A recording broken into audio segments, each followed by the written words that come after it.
Slavu Dievam. Šodien Dievs ir atļāvis man atkal runāt par tādu nopietnu tēmu, kas ir baznīca, kas skaitās baznīca. Šo tako ir cerkava, kas ir baznīca. Un tāpēc es lasīšu jums Dievu vārdu, un tur ir rakstīts par šo tēmu ļoti precīzi, bet daudz, protams, nezin to. Es domāju, ka lielākā daļa to nezin, jo netic Dieva vārdam, jo nav lasījuši un negrib varbūt lasīt. Te ir, sakot, Bībele, ja, parastā Bībele, tāda latviešu izdevums, ja. Un viņa arī ir angliski, New King James Bible, ja, ļoti precīzi tulkojums, arī krievu tulkojums ir precīzi, un latvieši viņi visi ir vienādi, principā. Un tāpēc te ir 12. nodaļa. 27. pāns, bet jūs esat Kristus miesa, un katrs par sevi locekļi. Un dažus Dievs draudzē ir iecēlis pirmkārt par apustuļiem, pirmkārt, kas ir Dieva draudze, kas ir baznīca, kur ir apustuļi, otrakārt par praviešiem, treškārt par mācītājiem, tad devis spēkus brīnumus darīt, tad dāvanas dziedināt, runāt dažādās mēlēs, un tālāk ir teiks, vai visi ir apustuļi, vai visi ir pravieši, vai visi ir mācītāji, vai visi ir brīnumu darītāji. Tur mācītāji varbūt nav korekts tulkojums, tas ir, vai visiem ir dot Dieva sludināšanas dāvana, jo tas nav mācītāja amats, tas ir dāvana. To nevar iemācīties. Vai visiem ir dāvanas dziedināt? Tad runāt es gribu par to, kas ir pravieši, un praviešus ieceļ Dievs pirmkārt, ja? Otrakārt ieceļ Dievs, ja? Praviešus draudzē. Un kas ir pravietojums? Pravietojums ir, par pravietojums teica 13. nodaļā, jo nepilnīgi ir mūsu atziņa un nepilnīga mūsu pravietošana, nepilnīga. Bet, kad nāks pilnība, tad beigsies, kas bija nepilnīgs. Kad biju bērns, es runāju kā bērns, man bija bērna tieksmes un bērna prāts. Bet, kad kļuvu vīrs, tad atmet bērna dabu. Bet tagad visu redzam mīklaini kā spogulī, bet tad vaigā. Tagad es atzīstu tikai pa daļai, bet tad atzīšu pilnīgi, kā es pats esmu atzīts. Korektāks tulkojums, precīzāks ir отчасти мы знаем, отчасти пророчествуем, по мере веры. Ja? Tā kā mēs pa daļai kaut ko zinām, jūtam, intuitīvi, un pa daļai ar svēto garu mēs pravietojam. Un tālāk ir, kas tas ir draudze, un kas skaitās draudze, un kāda nozīme ir praviešiem draudzē. Ja visa draudze sanāktu kopā, tas ir 14. nodaļa, turpat tālāk. Ja visa draudze sanāktu kopā un visi runātu mēlēs, tas ir svētā gara valodās domāts. Jo bez kristīšanas svētā garā nav atzimšana, nav, kā saka, zīmogu, jo ir teikts Efeziešiem 1. nodaļā, ka mēs saņemam svētā gara zīmogu, tas ir, svēto garu, tas ir zīmogs mūsu izglābšanai, ja, mūsu pestīšanai. Un, ja mēs visi runā, un mums jārunā, jo vai nu jums ir svētais gars vai nav, var svēto garu arī apslāpēt, protams, par to nav runas. Un tas jau ir pretrunā Bībelē, jā, Dievs tā negrib. Un ienāk svešinieki vai neticīgi, vai tie neteiks, ka esat prātu zaudējuši. Bet ja visi pravieto un ienāk iekšā neticīgs vai svešinieks, visi viņu ved pie atzīšanas. Tad pravietošanas dāvana ir, kad Dievs par kādu cilvēku var pateikt noslēpums. Un draudzes pazīme ir, kad ienāk svešinieki, un tur uzreiz ir kādi pravieši, kas nāk viņam pretīm un sāk uz viņu pravietot. Noslēpums. Un tad arī viņa apslēptās sirds domas nāk zināmas, un tā viņš kritīs uz savu vaigu un apliecinās, ka tiešām Dievs ir jūsu vidū. Jo mums ir vajadzīgs, lai Dievs būtu mūsu vidū. Bet mēs dažkārt deklarējam, kur ir 2-3, kur Dievs ir starp mums. Bet ja nav šo praviešu, tad kā mēs zinām, ka Dievs ir mūsu vidū? Tā ir tad vienkārši varbūt deklarācija tāda. Kā tad būs, brāļi, kad jūs sanākat kopā, katram ir kaut kāds vai psalms, vai mācība, vai atklāsme, vai mēlis, runāšana svētā garā, vai mēļu izskaidrošana. Tad viss, lai notiek celšanai. Ar mīlestību visam jānotiek. Un, ja mēlēs runāt, tad lai uzstājas 2, daudz 3, un cits pēc cita, un viens lai tulko. Un cits pēc cita, un viens lai tulko. Tas nozīmē, ka ir tulkošanas dāvana, ja? Un ja nav tulkotāji, tad draudzē cieši klūs, jo ne visi māk interpretēt mēles. Ja? Mēļu tulkošana tas nenozīmē kāda konkrēta valoda, tas ir eņģeļa mēles, un dažkārt ir, kad svētais gars runā kādā civilizācijas eksistējošā valodā, ko pārzina cilvēki, piemēram, franču vai angļu. Ja, piemēram, cilvēks ir latviečs, viņš sāks runāt angliski, to nezinādams, tad kas pārvalda angļu valodu varēs iztulkot. Bet runa šeit iet par eņģeļu mēlēm, kas runā noslēpums, kā ir rakstīts romiešiem 8. nodaļā, kur ir rakstīts, ka svētais gars, kam nav, tas Dievam nepieder. Un kad mēs lūdzamies svētā garā, ka viņš noslēpums runā Dievam. Tā ir šifrēta valoda caur mūsu muti, caur mūsu dvēseli, ko Dievs var atšifrēt, ko Dievs saprot, bet mēs paši to varam nesaprast. Un mums tas nav arī dažkārt jāsaprot. Bet interpretācijas dāvana, svētā gara tulkošanas dāvana ir domāts arī pārdabiska spēja caur svētā gara palīdzību, caur svētā gara dāvanu interpretēt jebkuras šīs te mēles, kurās runā cilvēki. Pēc ticības mēra, protams. Un tā tam ir jānotiek.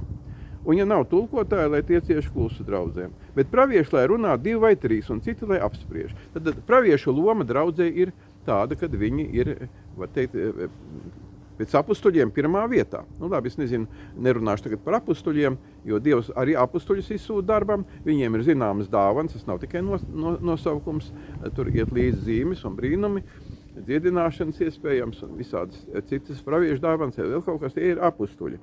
Un Dievs konkrēti caur svēto garu viņus izsūta darbā, un tad tur notiek zīmes un brīnumi. Tā varētu interpretēt.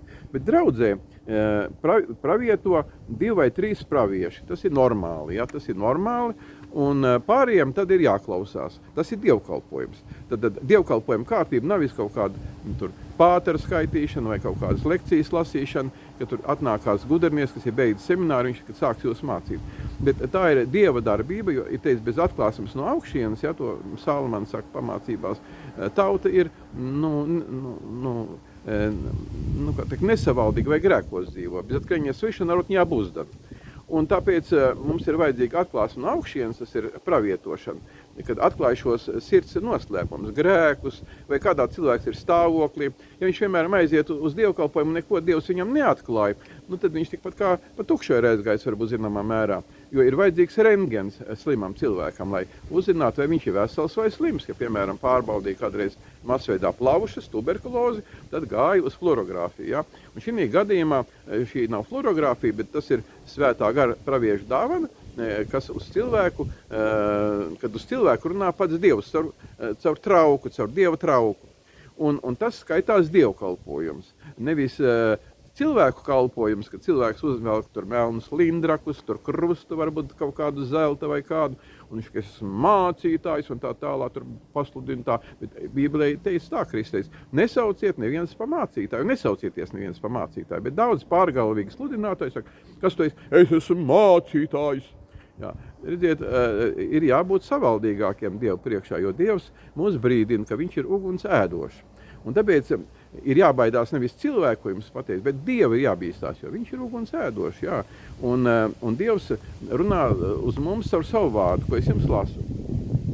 Tad draudzē, ja jūs gribiet iet uz draudzi un neiet tādā vietā, kur nav pravieši, tad tā neskaitās Dieva draudze. Bet tas ir maldu mācība. Lielākā daļā tās ir maldu baznīcas, kur darbojās maldu gars. Un tālāk teica, jūs pēc kārtas varat visi pravietot, lai visiem būtu pamācība un pamudinājums visi, jo pēc ticības mēra. Ir vēl viena cita pravietošanas forma, tas ir aprakstīts 2. nodaļa apustuļiem, kuri teica, ka vecā gada gājuma cilvēks Dievs caur sapņiem pamācīs. Arī pravietošana var būt sapņi, bet arī, ja šo sapņu nav, un draudzē viņas aizliedz runāt, jo dažkārt tā saucamie mācītāji, viņi aizliedz pravietot, runāt par sapņiem, sapņus stāstīt, apspriest, jo viņi ir monopolizējuši šo varu, varbūt zinām iemesla dēļ savākt naudiņu, jo viņi domā, ka viņiem pienākās tā 10. tiesa, bet 10. tiesa bija vecā derībā.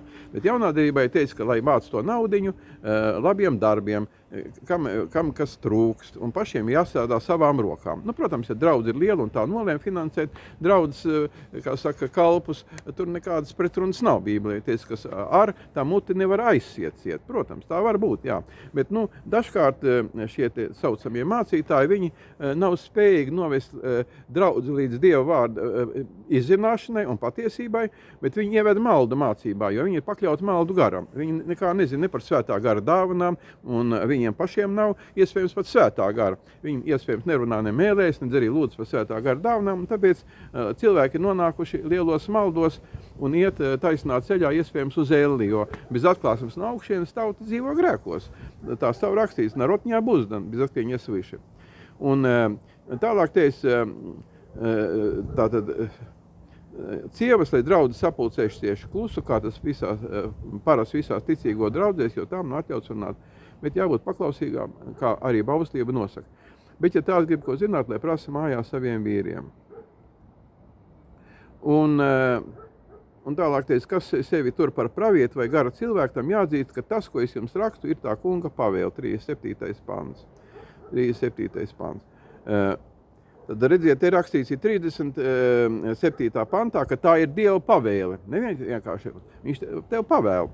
Ja tu tam neklausi, ja tu, mēs esam gudrāks, mums tā draudze nolēma, mums ir savs mācītājs, mums ir sava konfesija, mums ir tā, mums ir šitā. Ir teici, viena ticība, viens Dievs, viens svētais gars.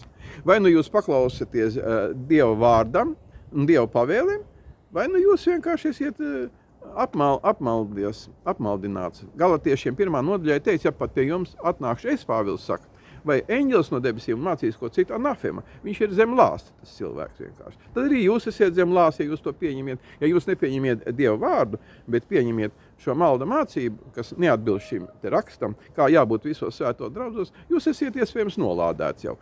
Un, ka jūs nomirsiet, nebrīnieties, ja atnāks jums vēlni pakaļ, nevis eņģeļi. Tāpēc esiet gudri un lasiet Dieva vārdu. Iezīmieties, ja to, ko es jums tagad izlasīju, padomājiet par to, un jūs variet tikt izglābts. Un tā rakstīts ir 34. pantā, jo tas parasti visās ticīgo draudzēs. Kā tas parasti visās ticīgo draudzēs?